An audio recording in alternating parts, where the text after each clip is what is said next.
Okay, I think we're all set whenever you are, Christine. You ready for me? Yes, ma'am. All right. Well, good afternoon, everyone.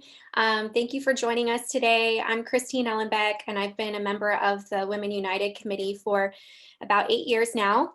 And Women United is a vibrant, diverse group of women leaders within the United Way of Central Florida Leadership Giving Association. Together, we are working to transform our community through volunteerism and philanthropy. And our members are deeply committed to mobilizing the caring power of women as we work to create a legacy of change. Today, we want to thank you for being a part of this dynamic group of women leaders within our community and encourage you to visit uwcf.org to learn more about how you can become engaged and involved. Now, with no further ado, today I'm excited to welcome Dr. Joy Jackson, Director of the Department of Health in Polk County and the Department of Health in Hardee County. Prior to this role, Dr. Jackson practiced general internal medicine in a large multi-specialty clinic in Polk County from 1988 until 1998. In 1999, she joined Lakeland Regional Medical Center as physician liaison for documentation and coding and was involved in case management and quality improvement. In 2011, she joined the Department of Health in Polk County as a senior physician and then became medical director in 2012. So a couple of housekeeping items. If anyone does have any questions throughout today's call, please type them in the comment box and we'll allow some time at the end for some questions. And Catherine will be monitoring the comment box throughout the call as well. So feel free to raise your hand and unmute yourself when the questions begin. You ready? Good afternoon, everybody. I really appreciate the opportunity of getting with you all. I see a number of faces that I know and recognize, and I really appreciate the opportunity to speak with you all about what's going on with COVID within Polk County. We are inundated daily between social media, visual media, print media with a lot of information that spans from the nation to the state and internationally. And I really want to put it in perspective as what we're seeing boots on the ground in our community. So I'm going to share my screen. And I really look forward to the opportunity of answering any questions. And want to make sure you can see my screen. You can. Okay. Yes.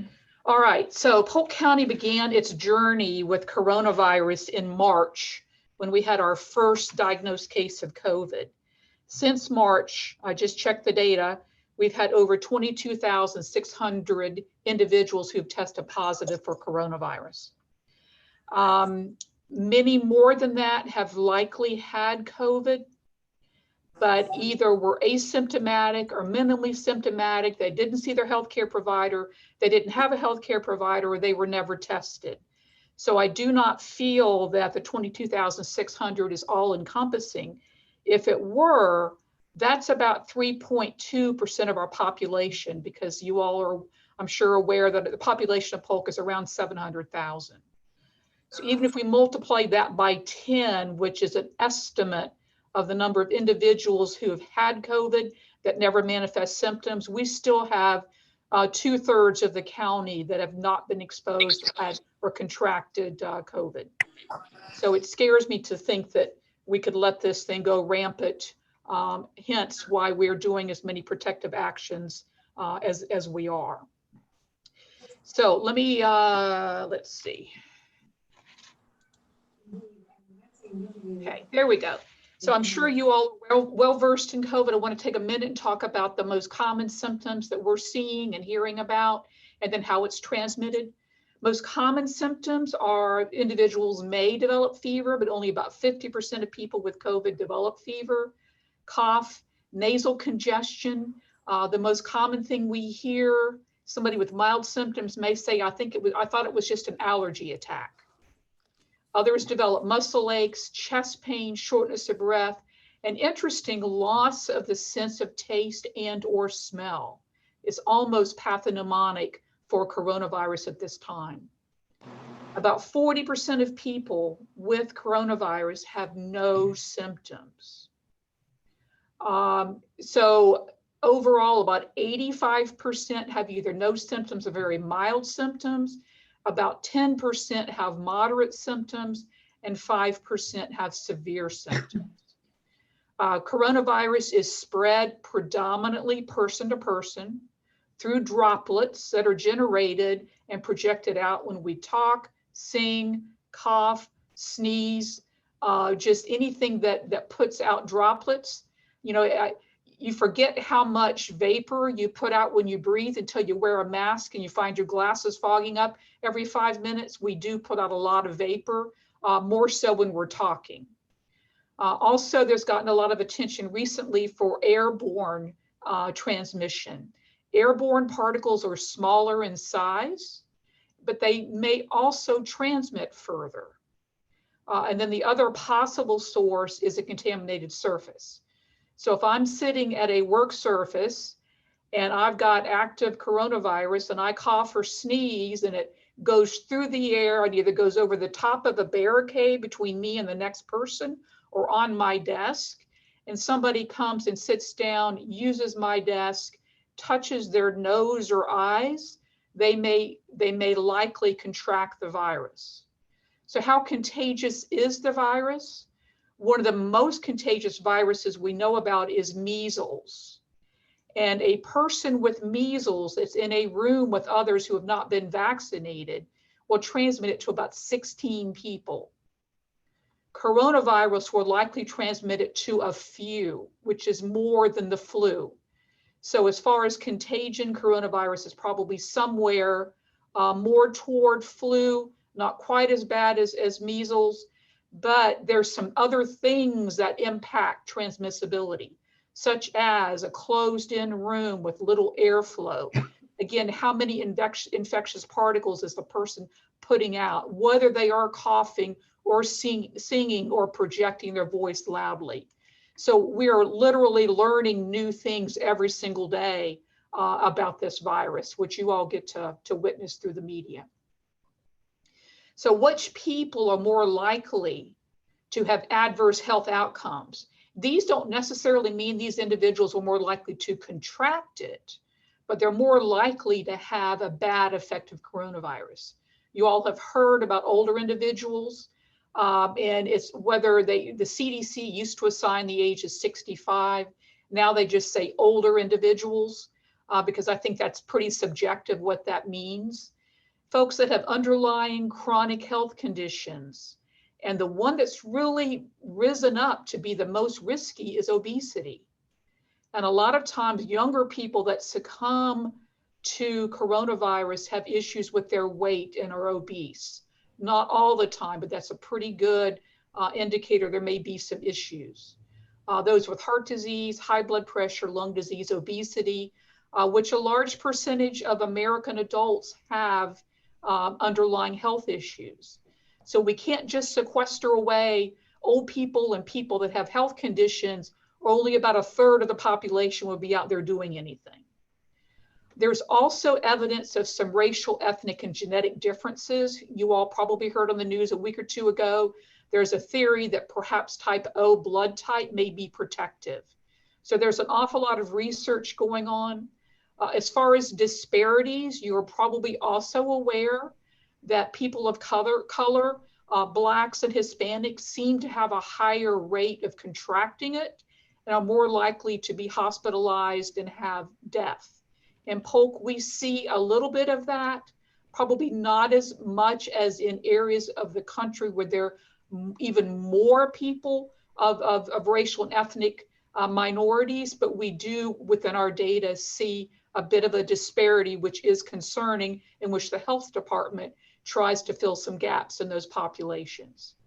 So what are some of the adverse health outcomes? Folks that have the conditions on the left are more likely to be hospitalized, or more likely to require mechanical ventilation, are a higher risk of death, and a higher risk of social and emotional adverse outcomes. We've all seen on the news the heart-wrenching stories of older people in long-term care facilities that have gone 6 months without seeing family members. And I think that, you know, leadership is really trying to find a balance, what I call the Cinderella spot of not being too constrictive, but not be too open, to find a sweet spot so that we can participate socially and emotionally. So let's look at our new case weekly trends. This is actually reported on the Department of Health website.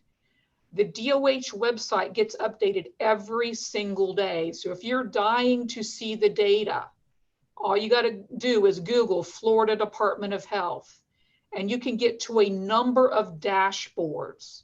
You can get to a county report, you can get to a schools report, you can get to a long-term care facility report, you can get to a number of reports. I like the weekly trends because if you watch daily numbers, you can go whiplash from the ups and the downs, and the weekly sums just make it a little bit smoother to look at. So this data report is really only from the middle of June, and each dot represents a week's worth of data. You know, I said our first case was in March, and when we were relatively flat with a very slight slope increase until June, when we started seeing a tremendous increase of new cases per week. Our worst week was the week of July the 12th. So obviously we were dealing with people going, hoo-hoo, July 4th weekend. You know, there was a lot more socialization going on. And this was the first, quote, spike. And this was not just in Polk, but this was really across the state of Florida. So what happened about that time was that municipalities came out with mask mandates. Some of our major retailers, thank you, came out with mask mandates. I think there was better communication about prevention tactics, and it began to work and blunt the curve. What we needed to do is protect our healthcare resources. During that time, our hospitals were full. We were full with between 300 and 400 COVID patients in our 5 hospitals during that week and several weeks afterward. Winter Haven Hospital requested a mobile ICU, which was deployed, but they never had to open it. So we were ready. I was having weekly calls with our hospitals. Did they have the PPE? Did they have the staff? We requested additional staff for nursing homes. So there was an awful lot of activity going on during that time because of the surge. Fortunately, the numbers started coming down. And then you'll see beginning in August, other than that one little uptick, we've been relatively stable. You can't see the level of detail, but the last dot was the last full weeks of data. And that week in Polk County, we still had 750 new cases in Polk County. So even though this looks flat, and even though it looks better than July, my main message here is that COVID is still around, and it's waiting to raise its head. So this is one of our most important metrics that we watch.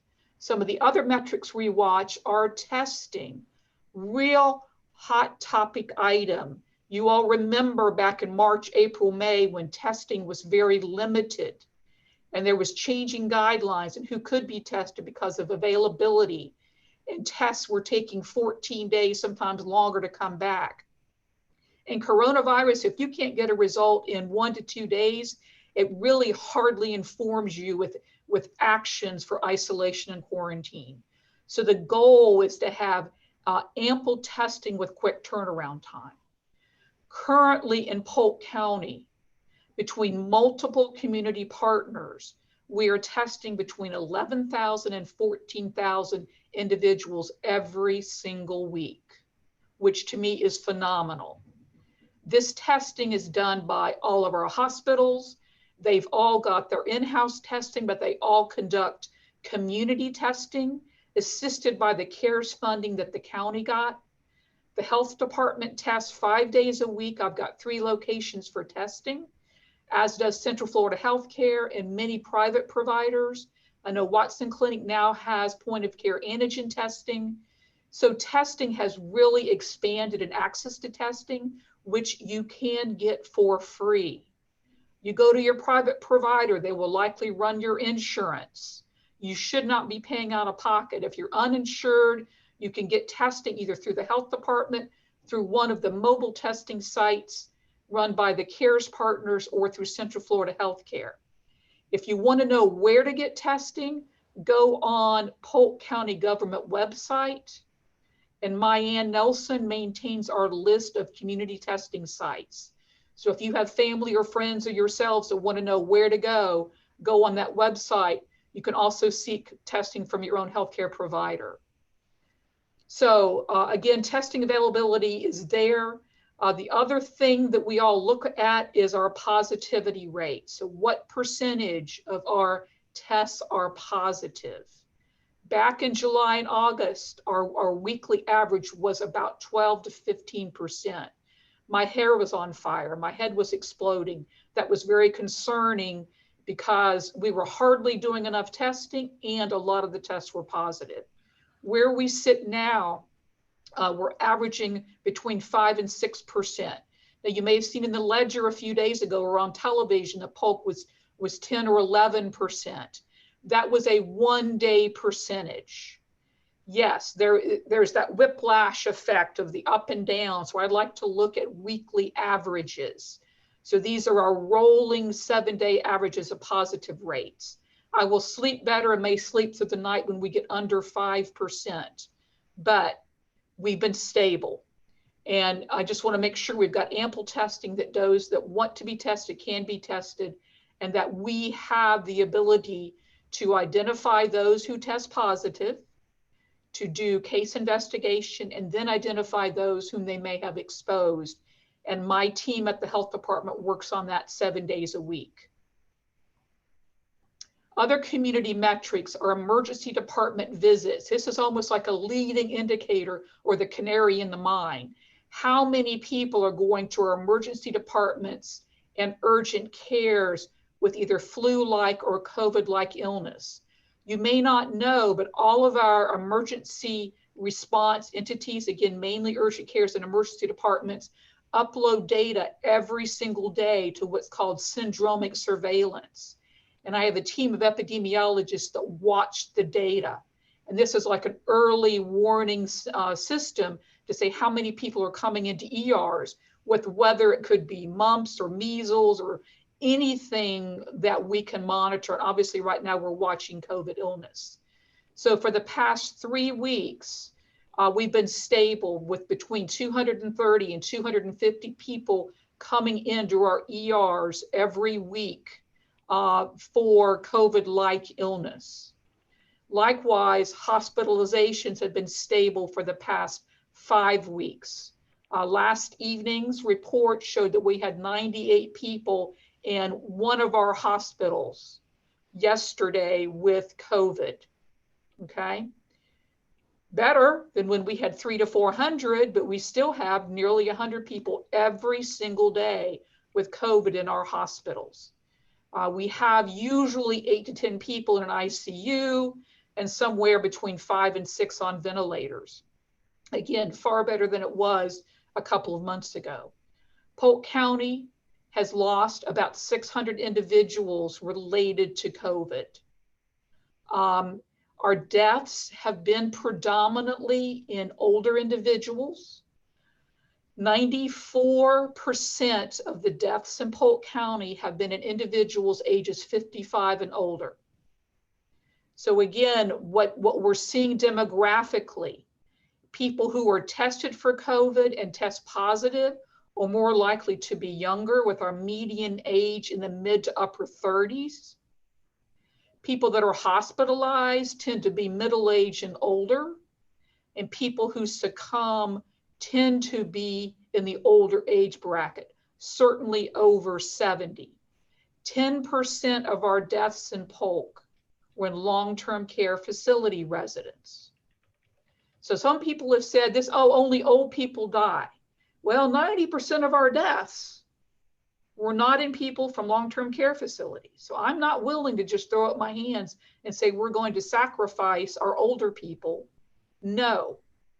We're watching this, and we have had some younger people. We've had at least 2 individuals in their 20s who have succumbed. So this is a condition that we need to continue monitoring and watching. So again, our areas of focus, we have 92 licensed long-term care facilities in Polk County. These are nursing homes and ALFs.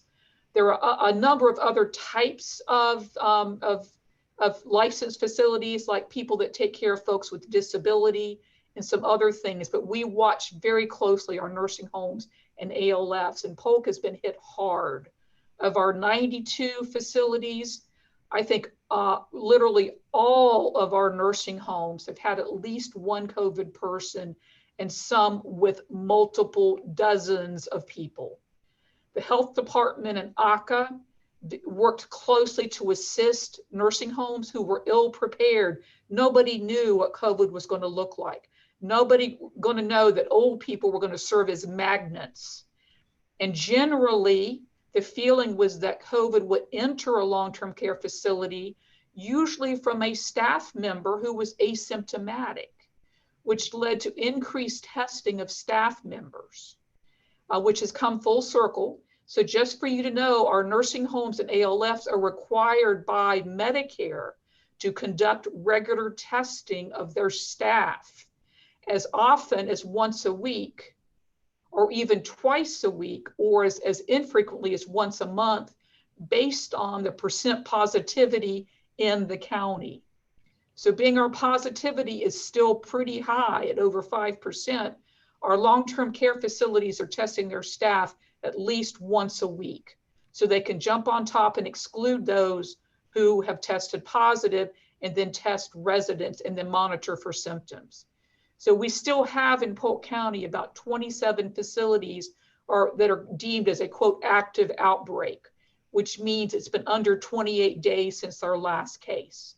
And I've got 4 epidemiologists that spend virtually all of their time working with these facilities to make sure they've got adequate PPE, they've got adequate training, and they're doing what they need to do. Obviously, we're also working very closely with our school system. The schools have been back in now for about 2 months. We've been in lockstep with Polk County Public Schools.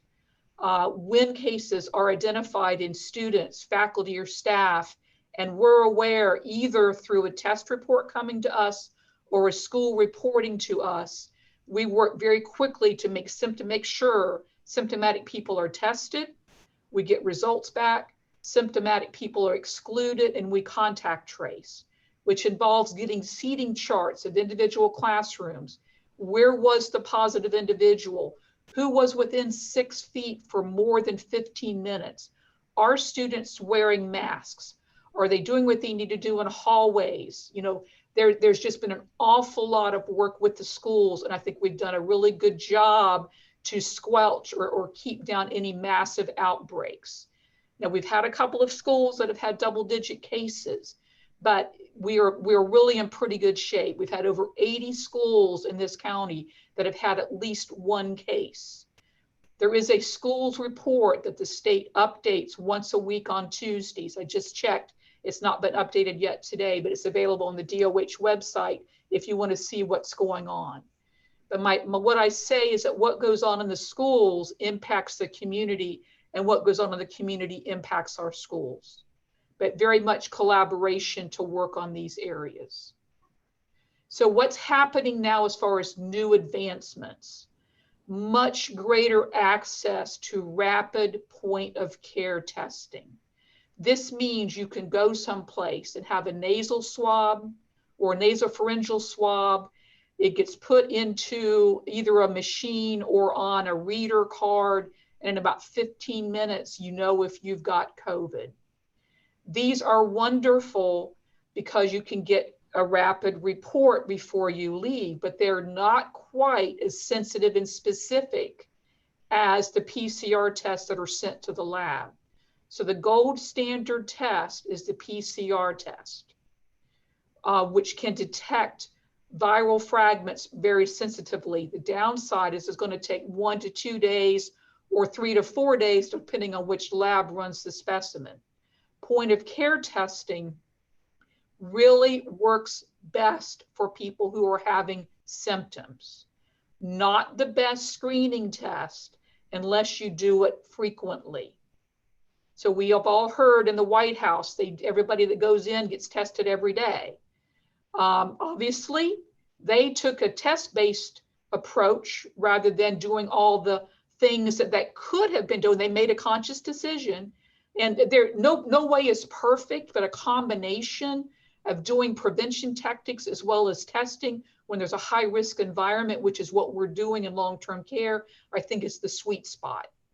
So so the advantage of rapid tests is they're generally less expensive. They will eventually be even more available. You can get a response fairly quickly, but the downside is if you look and smell and taste like COVID and your test is negative, you still need to have a PCR test. So that's what we do, is we may do a rapid antigen test. And again, if the symptoms and the exposures are consistent with COVID, we will immediately send a specimen to the state lab for a PCR test, which will take an extra 1 to 2 days. And those individuals need to go home and stay home until that test report comes back. Can't tell you how frustrating it is for somebody to come for testing.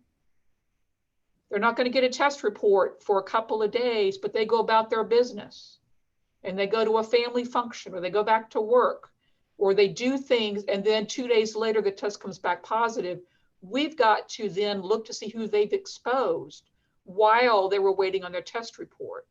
So really important, if you get tested, please stay home until you get a result. Vaccination, a lot of effort now is going into planning for mass vaccination.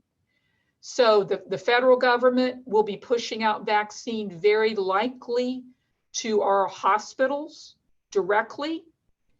The state is involved in vaccination planning, which also involves hospitals who could potentially serve as vaccinating providers. CVS and Walgreens have been contracted by the feds to assist with vaccination within long-term care facilities.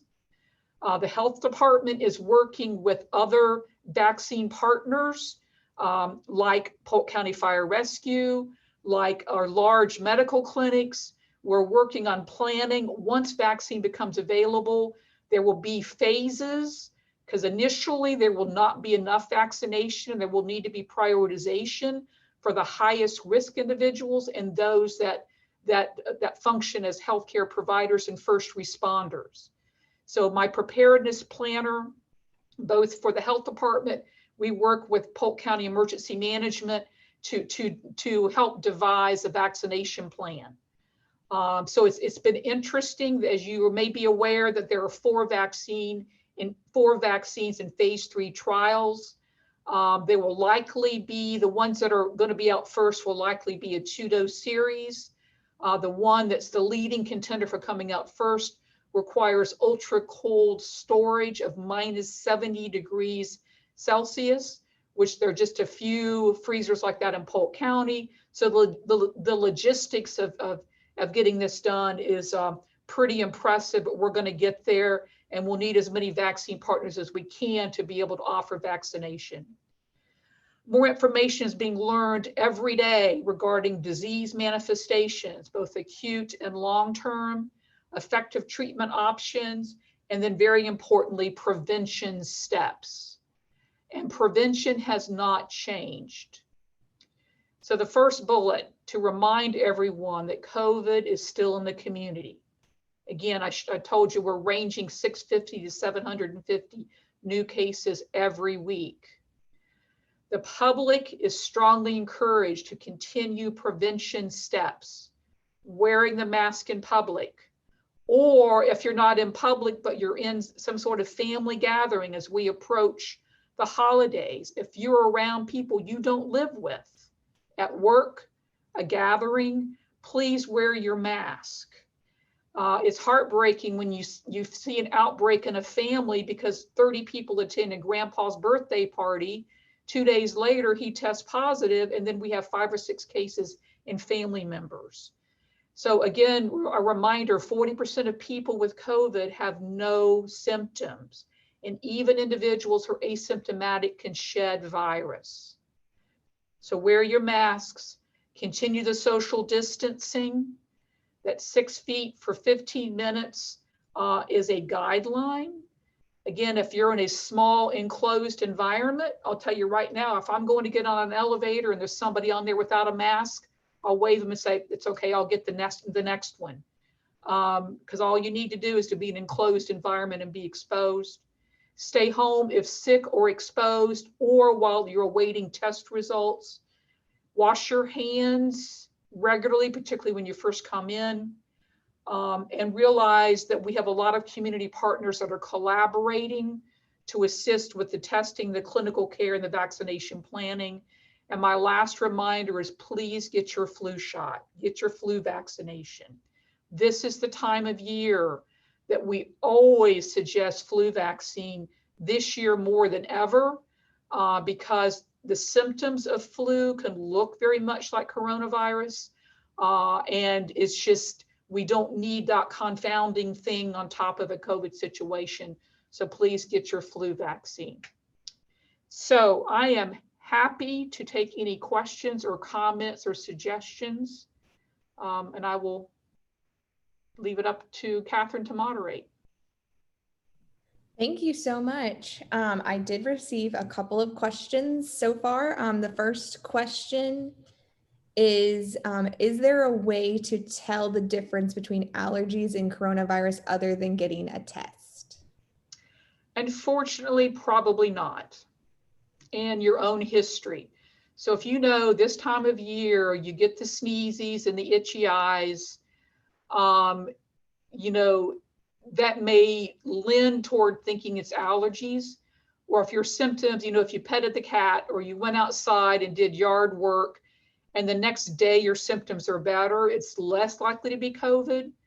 But, you know, if you're going to be going into a sensitive situation, if you're going to be visiting somebody that's an at-risk person, it's better to get tested than it is to take the risk.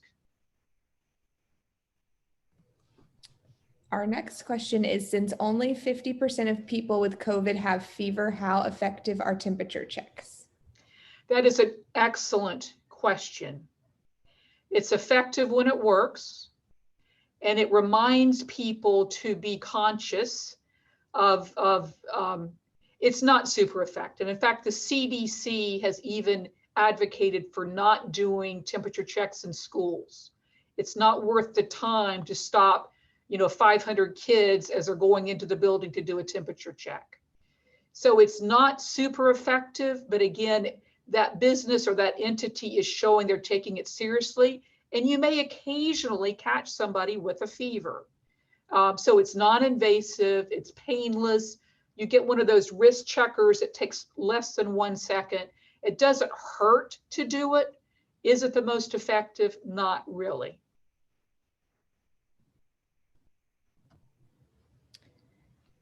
What percentage of patients after COVID have ongoing chronic conditions from it? You know, that is another excellent question. I have not seen a percentage. And I think we're still so new into this, we don't really know. It's not uncommon. Most people that have coronavirus have minimal or mild disease. I said 80 to 85%. Those individuals probably go on to full recovery. Some people, and one of my staff members at the health department, still gets fatigue. Some people talk about brain fog.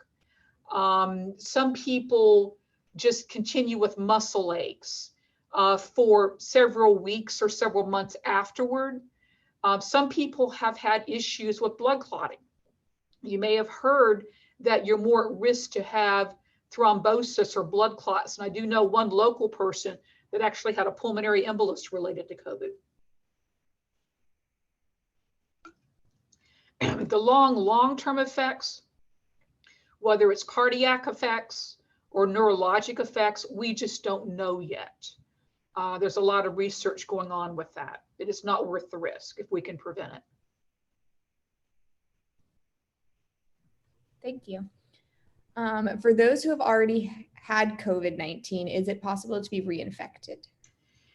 There have been a handful of cases that have been reported in the literature of people getting reinfected with a, and through, PCR and RNA analysis, they could actually see it's a different variation of the virus. So we're talking about a handful of cases. We just don't know how predominant that's going to be. So there seems to be dual immunity that develops when you're infected. There's an antibody channel, and then there's T cell mediated immunity. Again, a lot of research is going on. Our general rule of thumb is somebody that's tested positive, it's unlikely within 90 days of recovery, it's unlikely they will contract it again.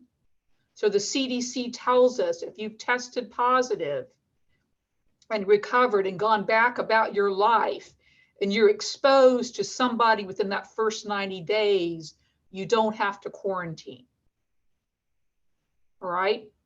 So we feel pretty comfortable that you're probably protected from not getting it a second time within the first 90 days.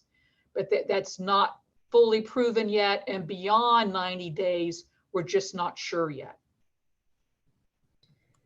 After someone tests positive for COVID-19, how long should they wait before they go out again if they have symptoms?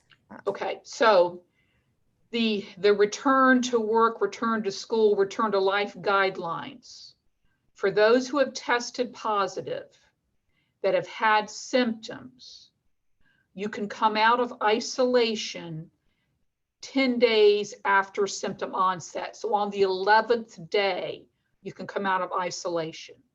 So if you've got mild symptoms, you've tested positive, on the 11th day after symptoms, as long as you've had no fever for more than 24 hours with no fever reducing medications, and your symptoms are improving, your isolation, you can come out of it.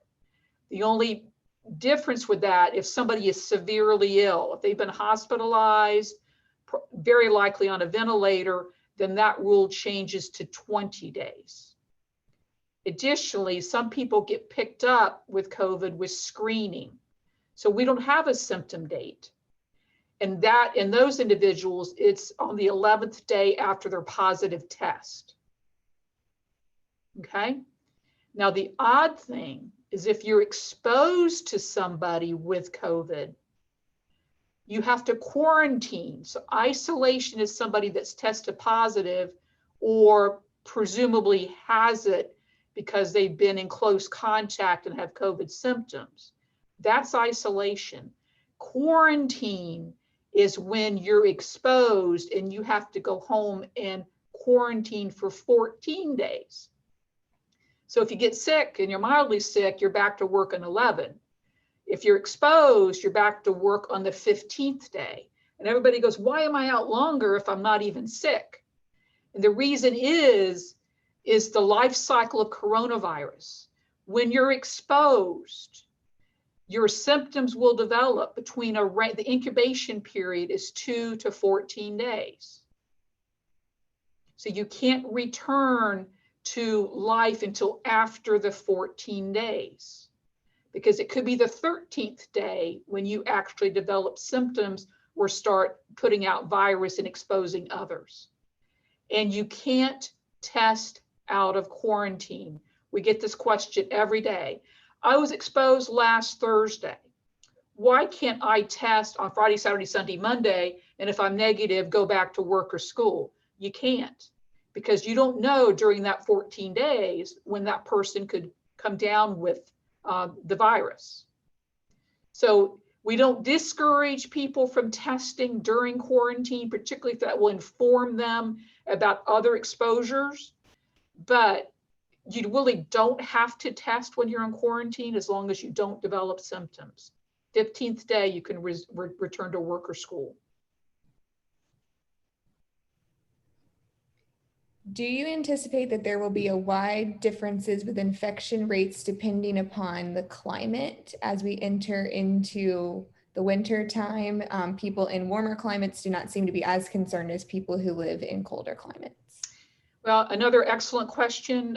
You guys pretty much know what I know, and we are seeing more cases in our cooler states.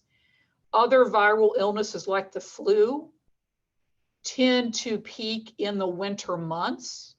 And is it because there's something different about the way the virus responds to cooler temperatures? Or is it because we tend to be inside and in close proximity to one another? So I think there is some validity to being concerned about having more cases in the winter, but we're going to have to see what plays out over the next few months. Now that remdesivir has FDA approval, does Polk County have an adequate supply? Polk has been using remdesivir for months. Initially, it had to be provided through the Department of, actually through the feds, through the Department of Health, because it was compassionate use. It was an emergency use authorization. So we're pleased that now it's available for order by providers. Used to be shortages. I'm not aware now that there's any shortages. There have been a couple recent studies that have demonstrated that remdesivir shortens hospital stays. Remdesivir is only by IV. So all of our hospitals are very versed in the use of remdesivir. I do believe that it is available and accessible, and our hospitals have protocols for the use of it.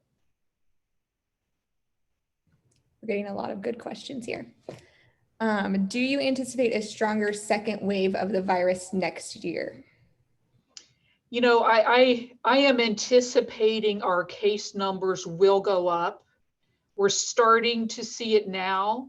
I can't use the word trend when I've got 1 week's worth of data, but if you look at this at the nationwide map of states that are having increased cases, there's Florida sitting down there like the thumb on the nation. I can't imagine that we won't see increases. You know, I know Dr. Fauci has still said that we're still in the first wave. I don't know. I don't know what wave we're in. I'm not really sure, but I still feel extremely strongly that if we all continue with our prevention steps, we can help slow the spread of this. And I just would encourage we continue doing the things that we need to do. Do you think there will be enough vaccination doses to allow most people who want the vaccine to be inoculated in 2021, or will vaccines be rationed into 2022 due to the amount of vaccine available? What we're hearing is that in the 3 phases of vaccination, phase 1, obviously the first phase, there will be limited supplies and there will be prioritization to healthcare providers, first responders, and likely nursing home residents. Phase 2, that will be expanded. And then phase 3 is when vaccine will be readily available. So what I'm hearing, and I don't have any proof, is in theory in 2021, there should be ample vaccine that we can all get it. Now, is that going to be spring or summer? Is it going to be a vendor or a pharmaceutical company that has a 1-dose vaccine versus a number of other ones that have a 2-dose vaccine? What it's going to look like, we just don't know yet. But there are over 100 vaccines being worked on, and only 4 have reached phase 3 trials. If the majority of people are wearing masks, do you think it's safe to go to places like grocery stores and restaurants? You know, I feel very comfortable that, grocery stores, I think, are reasonable. Now, if I was 75 and on chemotherapy and immunosuppressed, I would say that's probably not a good choice for that person. For most of us, I think grocery stores are okay because we're usually on the move. If you don't see that the person wiping down the handle of the grocery cart, wipe it down yourself.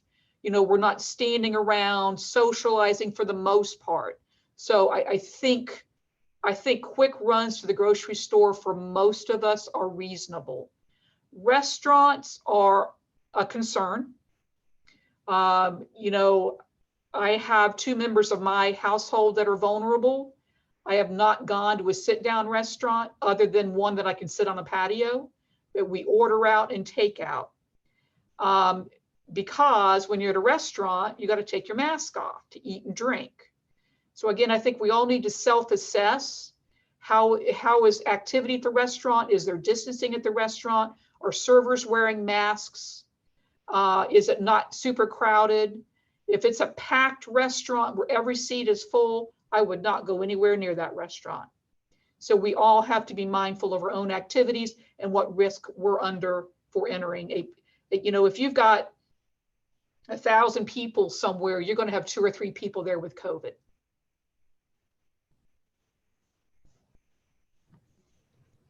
If a child is exposed at school, does a parent need to quarantine for 14 days? Yes. If a child is exposed, I'm sorry. If the child is exposed or a child is positive. Exposed. Okay. An exposed child or anybody that's exposed that goes to home quarantine, their housemates do not need to quarantine themselves. That's a second level. However, if the exposed person develops symptoms and they've not been social distancing within the household, then that housemate then becomes a contact. So it sort of depends. But in general, the second level person of an exposed person does not need to quarantine, but they need to be mindful in the home setting to try to have some social distance. We hear a lot of opinions on herd immunity. What are your thoughts on this topic? Well, we are really looking to get herd immunity over time. I would much rather get herd immunity with vaccination rather than having the disease run through the entire community. Because I said at this point with our positive testing, only 3.2% of Polk County residents have had COVID based on testing. I don't want to sit around and wait for 96% to contract it. Not when we have a 3% death rate for identified cases.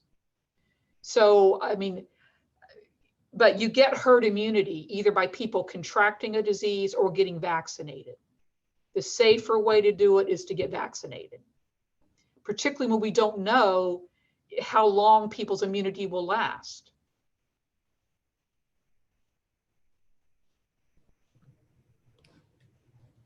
What about having events? Say a nonprofit is planning a fundraiser with 200 people in the first quarter of 2021. How would you advise them? Another good question. I've sort of worked with 3 community entities for upcoming events between December and January. And we tell them to go ahead forward with their planning with some key points. Outside is better than inside. Fewer people is better than a lot of people. Masks are critical. Encouraging social distancing is important. And people need to be aware that there will be risks. The last community organizer that I spoke with, when I said, well, you need to keep looking at our number of cases and our positivity rate and have in the back of your mind, what would make you pull the plug on an event?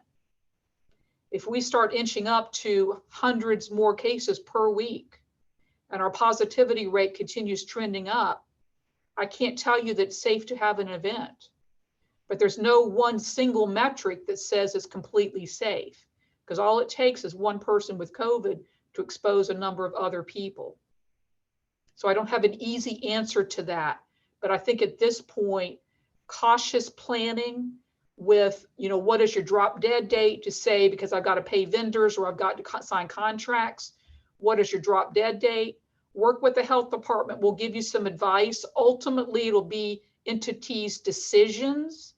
But again, outside is better than in, smaller is better than bigger, and please use the prevention steps.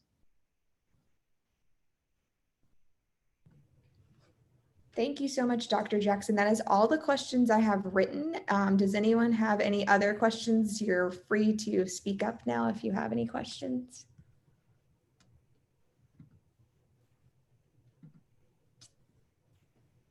Okay, I think we've covered all the questions. Thank you so much for your time. Thank you all. This was very helpful as we all try to navigate the what we hear is going to be a very difficult several months, a long road ahead of us, but it's helpful to have these insights that we can share with our networks and our families as we all navigate the holiday season. Thank you all, and I appreciate what each of you do as leaders in the community. So thank you very much, and everybody stay safe. Thank you. Thanks. We appreciate it. Bye-bye. Bye.